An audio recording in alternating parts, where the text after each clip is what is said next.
ጠውጥቻለሁ የምትለኝ ልጅ አይደለችም። ምን አጋጥሟል ሊሆን ይችላል? እሺ አላቅም ኒናዬ፣ ብቻ ግን አግኝተዋት እንደውን ፈርቻለሁ። ፈጣሪ ያውቃል ጽዬ፣ በቃ አትጨነቂ፣ ምንም አትሆንም። ዛሬ ደግሞ ምን ጥያቄ ልጠይቀን ነው የመጣው? ሰዎች ለምን ጥያቄ እንደሚፈሩ አይገባኝም። ምናልባት ከጥያቄው ይልቅ እኮ አጠያየቀው ይሆናል የሚያስፈራው። ለነገሩ ዛሬ መጣው ስለ ጥያቄ አይደለም። መቼም ልታስረኝ አይደለም የመጣው አይደለ? ደግሞ ምን አድርጌ? የምስራች ልነግርህ ነው የመጣሁት። የምን የምስራች? አንተ ላይ ጥቃት ያደረሰብን ሰው ማንነቱን ደርሰንበታል። ማን ነው?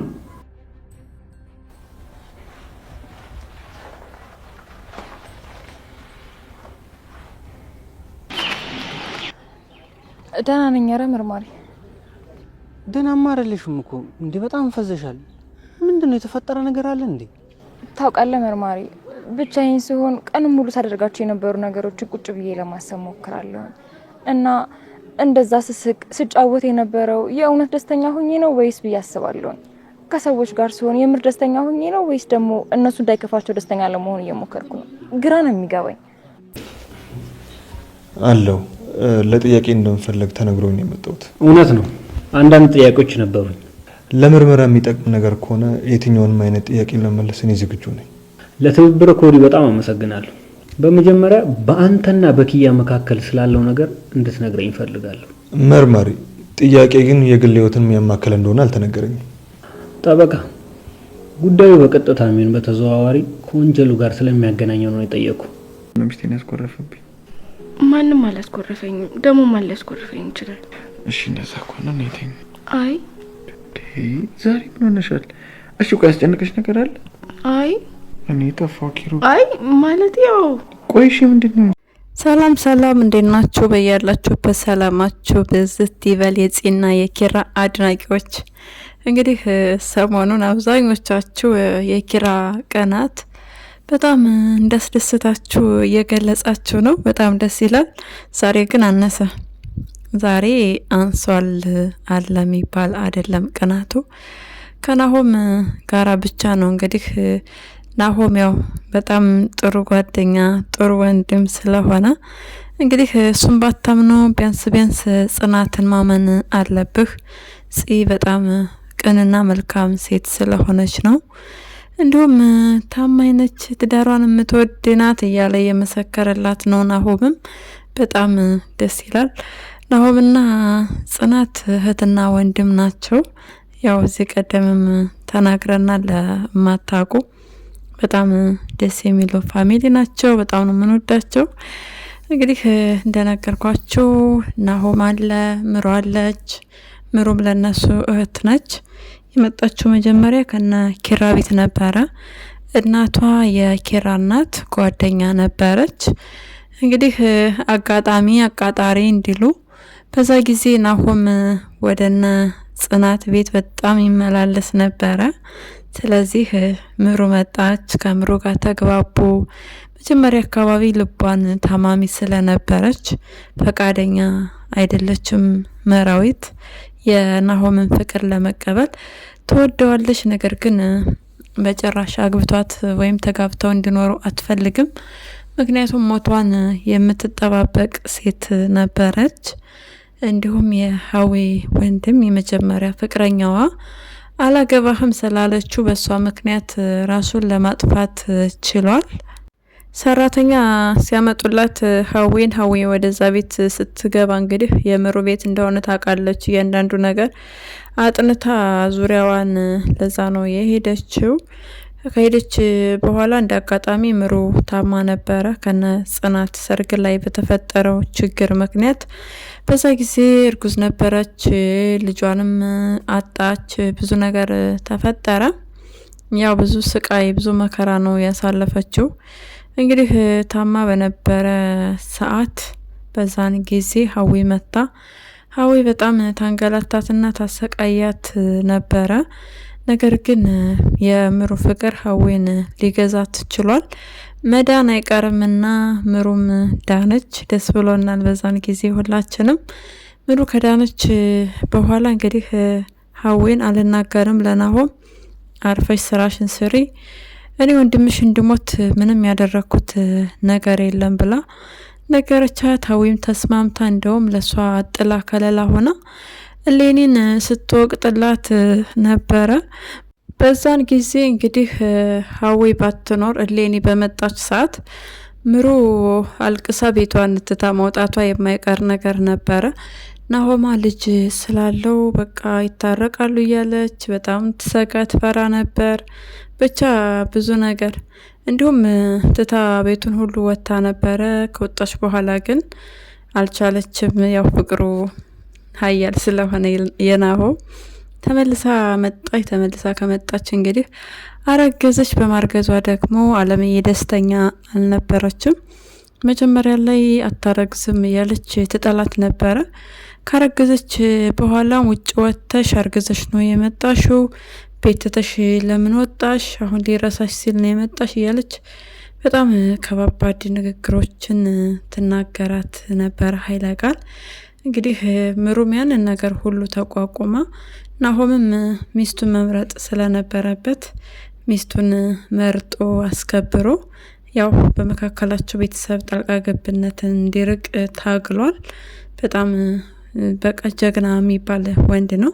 በተቃራኒ ደግሞ የናሆም አባት ይወዳት ነበረ ምሩን። እንግዲህ በዛ መልኩ ቀጥለው አሁን ላይ የልጅ እናት ሆና ስራ ጀምራ ትገኛለች። ስራውን ማንም ሰው እንድትሰራ አይፈልጉም። ናሆም ደግሞ ያው አንዳንድ ጊዜ እንግዲህ አላደለ እረፍት የሚያገኙበት ሰዓት ምናምን ይኖራል። በሆነ ምክንያት ቤት እየዋለ ነው። ምንም ማድረግ አይቻልም። ነገር ግን ነኪራ ጋር መሄዱን ብዙ ሰው ጋር መገናኘቱን አልፈለገም። ለራሱ ጊዜ መስጠት እንዳለበት ነው የተናገረው ለኪራ። ኪራም የራሱ ስራ አለው፣ የራሱ የእረፍት ጊዜም አለው። ነገር ግን አሁን ላይም ጦርነታቸው አላበቃም። ጽናት በየዋህናት ልትረዳት የፈለገቻት ሴት ወይዘሪት ህሊና እንግዲህ እያንዣበበ ትገኛለች። አባቷ እንዳትወጣ ከቤት ተከላከላት ቢለው እንኳ ራሱ አማንን እጁን በእንክሻ እስከ መንከስ እስከ መዘልዘል ደርሳለች። ቆርጣ ተነስታለች ጽናትን ለማጥቃት። እኔ የሚገርመኝ ነገር የድሮ ሰዎች እንግዲህ እናቷ የሞተችው በእሷ እድሜ ነው። ስለዚህ ጽናትን እኔ በልጣታለሁ፣ ጽናት የመጣችው ትላንት ነው፣ ልጁን ኪራን ያገባችው ብላ አታውቅም እንዴ? ቢያንስ የኪራ ሚስት የዛ ቤት ልጅ ሚስት እንደሆነች ታውቃለች። ኪራም ቢሆን ከሷ በምንም የሚበልጥበት ወይም የሚያንስበት እድሜ አይደለም። በእርግጠኛነት እኩል ነው የሚሆኑት በእድሜ። ስለዚህ የሚያውቀው ስለ ቤተሰቦቹ በጣም መልካም ሰው እንደሆኑ እንጂ ስለ እሷ እናት ምንም የሚያውቁት ተአምርም ሆነ የሚያውቁት ነገር የለም። በጣም ያሳዝናል። ኪራ ወደ ቤት ትምጣ ብሎ ፈቅዷል። እንደዚሁም አባባ በእውቀቱም በቃ ግዣት እርጃት እያሉ ነው። ምን አይነት መሰሪ ሰው እንደሆነች አላወቁም። እንግዲህ እነ ጽናት በምን አይነት መልኩ ነው የሚያውቀው የሚለው ያሳስባል። እንግዲህ የሚያውቃት መርማሪ ጆ ነው። መርማሪ ጆ የበላይ ልጅ እንደሆነች አያውቅም። የሚያውቀው አማን እና ቤቲና ሄኖክ ናቸው። እነሱም ቢያውቁ እሷ ጋር ለመተባበር ነው እንጂ የሚሞክሩት። በተለይ ቤቲ ቢያንስ ከአቶ በላይ ልጅ ጋር የመተባበር እድል አላት ኪራና ጽናትን ስለምትጠላ። በተቃራኒ ደግሞ ሄኖክ እየተመለሰ ስለሆነ ኪራን ይቅርታ እየጠየቀ ነው። እንዲሁም ኪያንም ይቅርታ እየጠየቀ ነው በተደጋጋሚ። ስለዚህ አቶ በላይ ልጅ እንደሆነች ይናገራል። ነገር ግን እስካሁን ድረስ ስታንዣብ ወይም አብራ ከጽናት ጋር አላዩዋትም። ቢያዩዋት መልካም ነገር ነበረ። ቤቲ ራሱ ብታቅ እንደነገርኳችሁ ለሄኖክ እንኳ ራሱ አትነግረውም።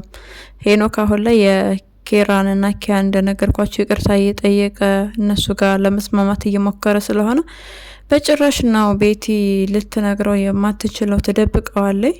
ከነገረችው ሂዱ ይነግራቸዋል እነሱ። ስለዚህ ከዛ አንጻር በጭራሽ ነው መንገር የማትፈልገው። እንግዲህ ውስጥ ለውስጥ ነው ስራቸው እንዲከናወን የሚያደርጉት። ነገር ግን የሚገርመው እስካሁን ድረስ ማንም ያወቀ የለም። በጣም የምታናድድ ልጅ ነች። በሷ እኩያ በሷ እድሜ ያሉ ልጆችን ስለ እናቴ ምን እንዳደረጉ እጠይቃለሁ እያለች ነው። እንዲሁም አባቷ ታይ የምትሄጅበት መንገድ ትክክል አይደለም፣ ራስሽን ጠብቂ፣ ጸጸቱን አልችልም እያላት ይገኛል። በጣም አሳፋሪዎች ናቸው። በጣም ነው የሚያሳፍሩት የእውነት። አቶ በላይም ቢሆን ትልቅ ሰው ነው። እንግዲህ በህይወት በነበሩ ሰዓት መክሰስም በቃ ወንድነቱን ጀግንነቱን ማሳየት ይችል ነበረ። አሁን ላይ የኪራ እናትና አባት እንደሞቱ ሲያቅ በጣም በቃ በከባድ ሁኔታ ለኪራ ምን ማድረግ እንዳለበት ሲጸነስስ የኖረ ጨካኝና አውሬ የሆነ ሰው ነው። እነ ኪራ ዞሮ ምንም እንደሆነብን አንፈልግም። የህግ ከለላ ቢሰጣቸው አሪፍ ነው ባይ ነኝ።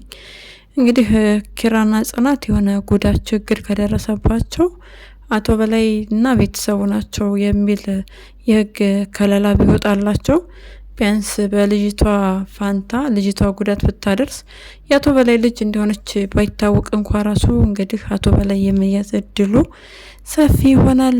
በሌላም በኩል ሄኖክን ማን እንደደበደበው ማን እንደሆነ ጠላቱ መርማሪ ጆ የምስራች ይዞ መጥቷል ሊያበስረው። ሄኖክ ደግሞ አልሞቀው አልበረደው ዝም ነው ያለ። እንግዲህ አቶ በላይን ገሎ በጣም ጭንቀትና ሀሳብ ውስጥ ነበረ። አቶ በላይ እንግዲህ ብቅ ብሏል ከነከረዛው፣ አስባችሁታል? ከነከረዛው ብቅ ስላለ አሁን ላይ ሄኖክ ነጻ ነው፣ ሰላም ነው። ከህግ ነጻ ቢሆንም ነገር ግን ያው የሚጠየቅበት አግባብ አለ። አንደኛ ነገር ለኪራ ያደረጉት ነገር ተገቢ ስላልሆነ በሱ መቀጣት መቻል አለበት። እሱም ቤቲም ህግ በቃ የእውነት የሚሰራ ከሆነ በመጠኑም ቢሆን እንደየጥፋታቸው መጠን ሊቀጡ ይገባል።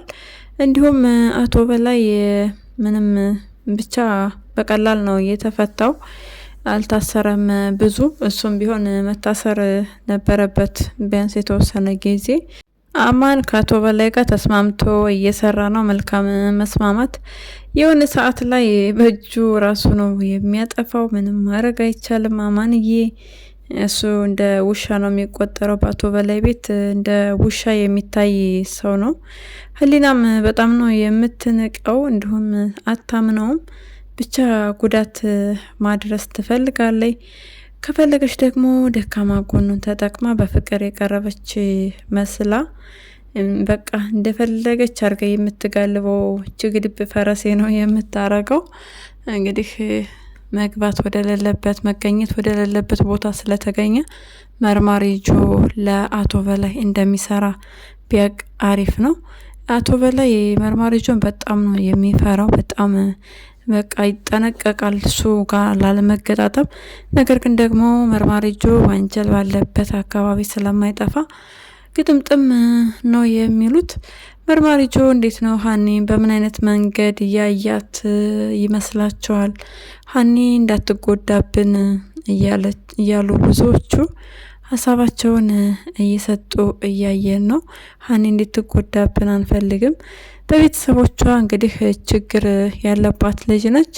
እንደው በቶሎ የኪራ እህት መሆኗ ቢታወቅ ሰላም የምታገኝበት እድል ሰፊ ነበረ። ከፈለገ ኪያ ጋር ትኖራለች፣ ከፈለገችም ራሷ ጋር ራሷን ችላ ተከራይታ የምትኖር ይሆናል። እንዲሁም የጠበቃ ዮሴፍና የሄኖክን ግንኙነት መርማሪ ጆ እየጠየቀው ነበረ። ከኪያ እንዲርቅ ብዙ ጊዜ ያስጠንቅቀዋል ወይም ተጋጭታችሁ ታውቃላችሁ እያለው ነው። መርማሪ ጆ በጣም አደገኛና ብልህ የሆነ ሰው ነው። በገንዘብ ምናምን ይታለል፣ በቃ ጓደኛዬ ነው ጓደኛዬ ናት ብሎ የማይሸወድ ሰው ነው። አቶ በላይም በዛ መንገድ ቢሄድ አንደኛ ጉቦ ለመስጠት ስላሰበ የመታሰር እድሉ ሰፊ ነበረ። ወደ ጠበቃ ዮሴፍ ስንመለስ ጠበቃ ዮሴፍ ምንም ነገር እንዳላደረገ በዛ ልክ መሄድ በጭራሽ ሀሳቡ እንዳልሆነ ተናግሯል። ይሄ በጣም ደስ የሚል ነገር ነው። ማን ሊሆን ይችላል? ቤቲ ወይስ የእውነትም እንደተጠረጠረው ጠበቃ ዮሴፍ ሌላ ሰው ቀጥሮ አስደበደበው። በቀጣይ ክፍል የምናየው ይመስላል። እናንተ ግን ግምታችሁን፣ ሀሳባችሁን ኮሜንት ላይ መጻፍ ትችላላችሁ። ሄኖክና ኪያ በተደጋጋሚ እንደሚገናኙ እንግዲህ አውቋል መርማሪ ጆ የሚያውቀው መገናኘታቸውን እንጂ ኪያ አሁንም ድረስ ለሄኖክ ያላትን ፍቅር አላወቀም። ማወቅ መቻል አለበት። እንዲሁም ጠበቃ ዮሴፍም ቢሆን እንደሚያፈቅራት ነገር ግን ደግሞ እሷ የፍቅር ፍላጎት እንደሌላት ነው የገለጸው። ምንም ማድረግ አይቻልም። እሷ ሁለት ያጣ ነው የምትሆን። እየተደረደረች ሄኖክን ለማግባት ከዚህ በኋላ በጣም የሚደብርና የሚያስጠላ ነገር ነው። አንደኛ ቤቲ የምትባል መቀስ የሆነችን ሴት አግብቶ ከሷ ጋር የኖረን ወንድ ለማግባት አስቡት፣ በጣም ከባድ ነው። የቱንም ያህል ብትወደው አንደኛ ነገር የወንድሙ ፍቅረኛ የሆነችን ሴት ነው ያገባው። ሁለተኛ ነገር ደግሞ ተበቅሏት ነው እሷን የሄደው። ሶስተኛ ነገር ወንድሟን ለማሳሰር ያሰሩት ሴራ ራሱ ተኩሶ ሞተ በተባለ ሰው ላይ ወደ ኪራ ለመለጠፍ የሄዱበት ርቀት ሱሱ ነገር ከባድ ነው። ይቅር ባይነት ጥሩ ነገር ሆኖ ሳለ ግን ደግሞ ተመታህ፣ ቆሰልክ፣ ደማህ፣ ምንክን ነው ላይህ ነው ልጠይቅህ በጭራሽ በቂ ምክንያት አይደለም። ኪያ መልካም ነገር ተመኝለት፣ ነገር ግን ደግሞ ርቀትሽን ጠብቀሽ ቢሆን ይመረጣል።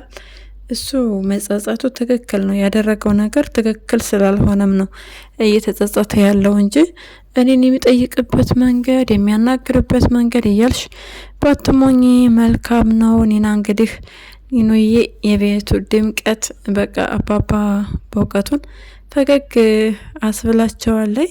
ከራስ በላይ ንፋስ አያቸዋት ኒና ብልጠቷን ከራስ በላይ ንፋስ ራሷን የምታደንቅበት ለራሷ ያላት ክብር ምናምን በጣም ሳላደንቅ አላልፍም። ነገር ግን ከናቲ ጋር እንዴት ነው? መቼ ነው የምትመለሰው? ናቲ በሁለት እግሩ የሚቆመው መቼ ነው?